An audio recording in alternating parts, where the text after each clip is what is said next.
Welcome. দেখো, আমরা এই ছোট ছোট ক্লাসের মধ্য দিয়ে খুব সুন্দর আমরা ইংরেজি শিখছি। আজকে দেখো, কয়েকটি বাংলা সেন্টেন্স লেখা হয়েছে। কি ধরনের সেন্টেন্স?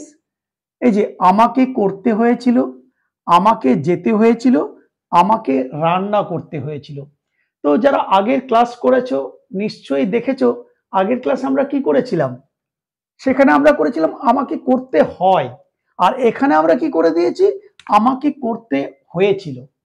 অর্থাৎ আজকে আমরা এগুলোকে কিভাবে ইংলিশে ট্রান্সলেট করব এবং ইংরেজিতে কথা বলবো। খুব সুন্দর একটা সূত্র রয়েছে, আগে যারা দেখেছো নিশ্চয়ই মনে আছে। আমরা করেছিলাম সেখানে সূত্র কি?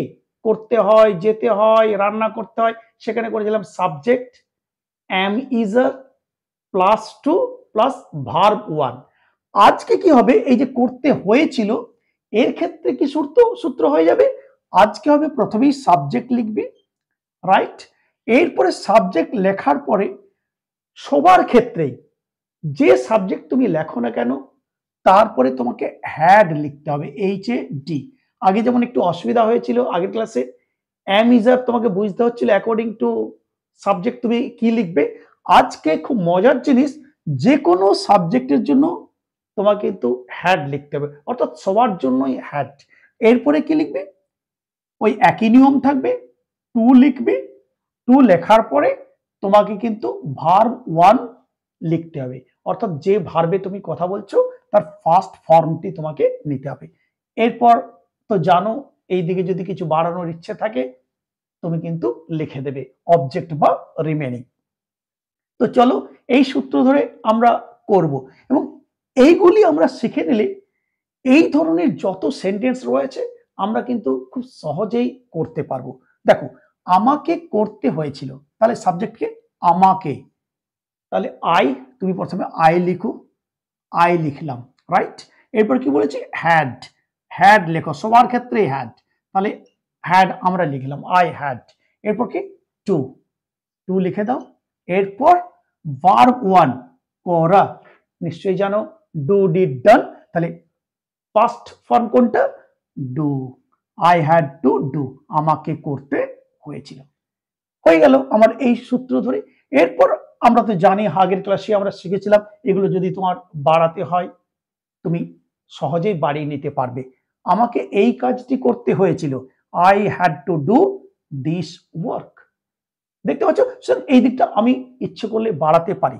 ঠিক একইভাবে পরেরটা এসো, আমাকে যেতে হয়েছিল, আমাকে যেতে হয়েছিল, তাহলে আবার লিখলাম আই, লিখলাম আমাকে, হ্যাড লিখে দাও, হ্যাড সবার জন্যই হ্যাড, আই হ্যাড। এবার কি? টু লেখো, টু লিখলাম। এবার যাওয়া, গো, ওয়েন্ট, গন, তাহলে ফার্স্ট ফর্ম হচ্ছে গো। হয়ে গেল, আমাকে যেতে হয়েছিল, আই হ্যাড টু গো। এইদিকে তুমি বাড়াতে চাইলে বাড়াবে, আমাকে ওখানে যেতে হয়েছিল, I had to go there. আমাকে ওখানে বাসে করে যেতে হয়েছিল, I had to go there by বাস।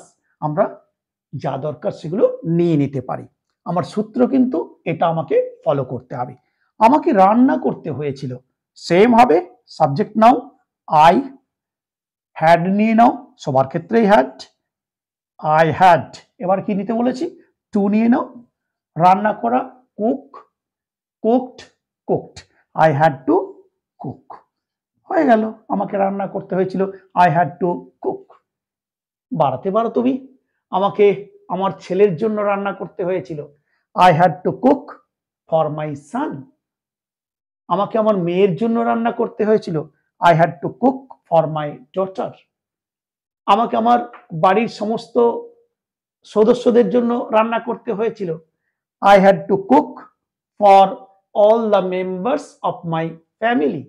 অর্থাৎ তুমি এই দিকটা যা তোমার প্রয়োজন তুমি কিন্তু বাড়িয়ে নিতে পারবে। এরপরে এই যে আমরা শিখে গেলাম এই সূত্র ধরে, এই সূত্র ধরে কিন্তু আমরা প্রচুর হাজার হাজার সেন্টেন্স বানাতে পারবো। আমাদেরকে কি করতে হবে? শুধু এই ভার্বগুলো আমরা চেঞ্জ করে নেব, যে ভার্বে আমরা কথা বলবো সেই ভার্বটি তার কিন্তু আমরা সবসময় ভার্ব ওয়ান কিন্তু নিয়ে নেব, যে ভার্ব তুমি কথা বলতে চাইছো। আর এইদিকে কি? যে কোনো সাবজেক্ট, ধরো তাকে করতে হয়েছিল, কি হবে তখন হি হয়ে যাবে, সাবজেক্টগুলো চেঞ্জ করে দেবে, হি হ্যাড টু ডু।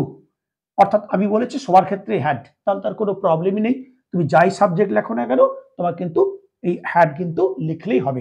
অর্থাৎ তুমি যে সাবজেক্টে কথা বলতে চাইছো সেই সাবজেক্টটি চেঞ্জ করে দাও, আর এদিকে যে ভার্বে কথা বলতে চাইছো তার ভার্ব ওয়ানটি নিয়ে যাও, আর যত খুশি ইংরেজিতে কথা বলো। তো আশা করছি সবাই বুঝতে পেরেছো। তো চলো সিরিয়ালি দেখতে থাকো, ফলো করো এই চ্যানেল। আমার বিশ্বাস তোমরা খুব সুন্দরভাবে সহজেই ইংরেজি শিখতে পারবে।